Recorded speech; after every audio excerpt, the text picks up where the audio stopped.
earlier this session was titled Challenges and Opportunities. And yesterday we faced a very unique type of a situation, sir. I was here and both my Deputy Commissioner as well as ACO have been transferred out. And no one has been posted in their place, so that is one challenge that I will have to grapple with as soon as I go back.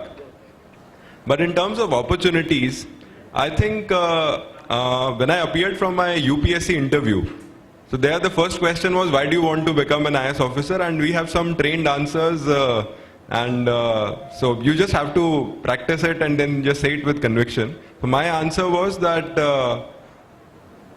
there is no other job which gives you such a vast canvas to paint your ideas on.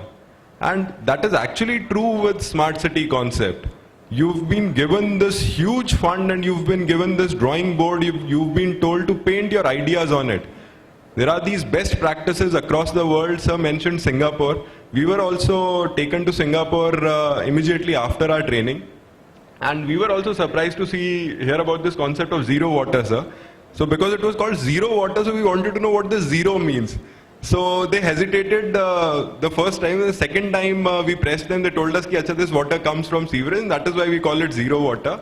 And the way they explained the whole process and they were having it, it just makes you think what can be done. And it is also the kind of change in thinking and our behavioral patterns which is required to transform our cities from the way they are governed now into cities of a modern society, of a modern future. For example, waste to energy is another area in which there's been a sea change of thinking. A couple of years back, the plants that have come up, the processes that were involved, have completely given way to a new way of thinking about waste. It's only been a recent phenomena that we've started to think about waste as a source of revenue, as something that can function as a resource for the city concerned and the municipality concerned. We recently had tenders for 3 of our cities in Rajasthan, and in all 3 cities, the bidders have agreed to pay royalty to the municipal corporation for getting the waste from them. And this was something which was unthinkable. It happened once before during the carbon credits scenario, although that could not, it did not exactly pan out as it was conceived. But that thinking has stuck, that this is something that we can utilize in a manner where both the generators of waste as well as those who are coming up with innovative ways of disposing it can benefit in a mutually cooperative manner.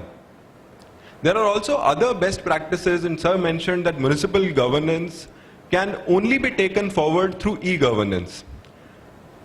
We get a lot of calls every day. Initially I shared my mobile number a little widely, sir. Although later on I was told that I should not have done that. And there are a lot of calls and you touch so many people's lives in so deep and so vast a fashion that for every little thing they look at the municipality, and for every little troubleshooting, somehow your staff or some of your provisioning of services is going to impact their lives.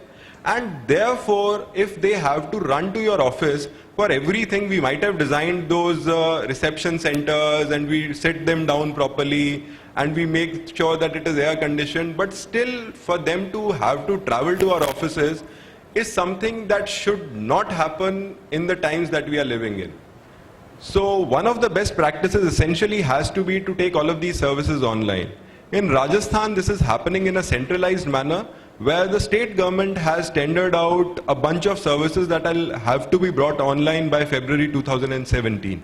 But there are other services also that we are taking and bits and pieces from a municipality here that's been a leader in one field, a UIT, which is an urban improvement trust, which has been a leader in some other field, and trying to put the pieces together so that that whole can emerge. Which brings me to my third point, which is about sharing these best practices. Whatever best practices are emerging, for example, in there's always this, as you're a probationer, you always think about what you're going to do when you land up in a district, what innovations are going to happen. And then over a period of time, you're told that, listen, boss, whatever innovations you do are going to stay with you during your tenure, and then afterwards a new person's going to come and he may or may not take them forward. So what you need to do is to basically build the system and build the institution so that they remain even when you're no longer there. And that needs to happen with the kind of best practices that are emerging all across the world and which are going to emerge as we take the smart cities concept forward.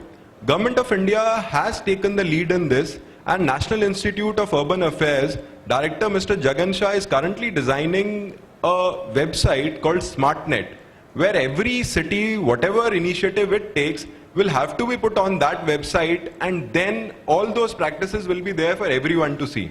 This was done by Government of India through earlier by sharing the best practices that were coming out of districts. But now it is being done specifically for the cities, and that is a portal that I think, if properly implemented, is going to really help us out with the crux of what we are trying to do here. As far as the best practices of Udaipur are concerned, I will talk about the initial 5 quick win projects that we have taken for implementation of our smart city proposal. The first is sewerage. Sewerage is a very tricky issue in Udaipur because of the current low coverage, which is around 18%, around 74% are still using septic tanks, and 6% is basically uncovered. The issue becomes compounded because of the lakes that Udaipur is known for.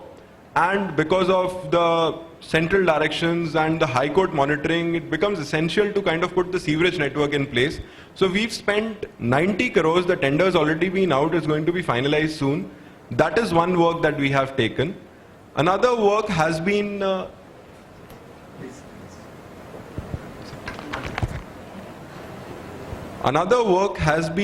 smart classrooms. We wanted to kind of balance hard infrastructure with some of these soft and smart components. So we selected 20 primary and secondary schools across the walled city area and gave them 2 smart classrooms each.